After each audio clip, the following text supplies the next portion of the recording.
கேள்வி எண் 1. இந்தியாவின் கடலோர மாநிலங்களில் ஒரு முக்கிய தொழிலாக 14 மில்லியன் மக்கள் தொகைக்கும் அதிகமானோருக்கு வேலைவாய்ப்பை அளிக்கும் தொழில் எது? மீன்பிடி தொழில். கேள்வி எண் 2. உலக அளவில் மீன் உற்பத்தியில் முதலிடத்தில் உள்ள நாடு எது? சீனா.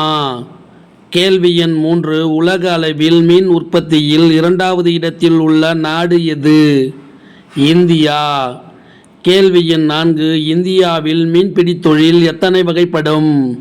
2 வகைப்படும். அவை கடல் மீன்பிடிப்பு, உள்நாட்டு அல்லது நன்னீர் மீன்பிடிப்பு. கேள்வி எண் 5. கடற்கரை பகுதி, கடற்கரையை ஒட்டிய பகுதி மற்றும் ஆழ்கடல், முக்கியமாக கண்டத்திட்டு பகுதிகளில் மீன்பிடித்தல் எவ்வாறு அழைக்கப்படுகிறது? கடல் மீன் பிடிப்பு என்று அழைக்கப்படுகிறது. கேள்வி எண் 6. இந்திய அளவில் கடல் மீன் உற்பத்தியில் முதன்மையான மாநிலம் எது? கேரளா. கேள்வி எண் 7. ஆறுகள், ஏரிகள், கால்வாய்கள், குளங்கள் மற்றும் கண்மாய்கள் போன்ற நீர்நிலைகளில் நடைபெறும் மீன்பிடிப்பு எவ்வாறு அழைக்கப்படுகிறது? உள்நாட்டு மீன்பிடிப்பு என்று அழைக்கப்படுகிறது. கேள்வி எண் 8. இந்திய அளவில் உள்நாட்டு மீன் உற்பத்தியில் முதன்மையான மாநிலம் எது? ஆந்திர பிரதேசம். கேள்வி எண் 9. இந்தியாவில் எத்தனை பங்கில் ஒரு பங்கு வேளாண்மை நிலப்பகுதி பாசன வசதியை பெற்றிருக்கிறது? 1/3 பங்கு. கேள்வி எண் 10. மஞ்சள் புரட்சி என்பது என்ன? எண்ணெய் வித்துக்கள் உற்பத்தி, அதாவது கடுகு மற்றும் சூரியகாந்தி உற்பத்தி. கேள்வி எண் 11. நீலப்புரட்சி என்பது என்ன? மீன்கள் உற்பத்தி. கேள்வி எண் 12. பழுப்பு புரட்சி என்பது என்ன? தோல், கோகோ, மரபுசாரா உற்பத்தி. கேள்வி எண் 13. தங்க நூலிழை புரட்சி என்பது என்ன? சணல் உற்பத்தி. கேள்வி எண் 14. பொன் புரட்சி என்பது என்ன?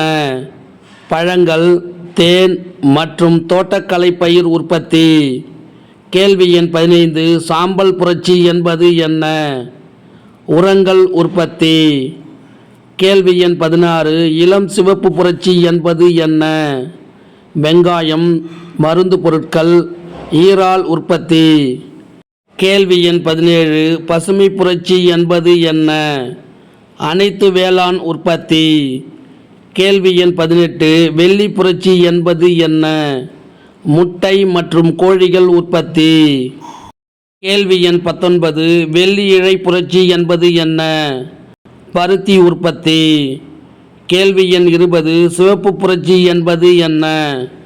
இறைச்சி உற்பத்தி மற்றும் தக்காளி உற்பத்தி.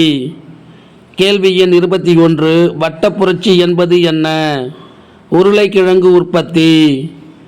கேள்வி எண் 22. வெண்மை புரட்சி என்பது என்ன? பால் உற்பத்தி.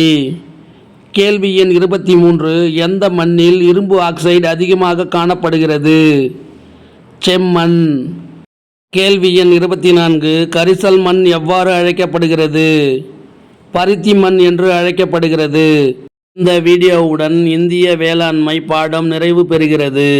இந்த வினாவிடை உங்களுக்கு பிடிச்சிருந்தா சின்னதாக ஒரு லைக் பண்ண மறக்காதீங்க. தேங்க்யூ.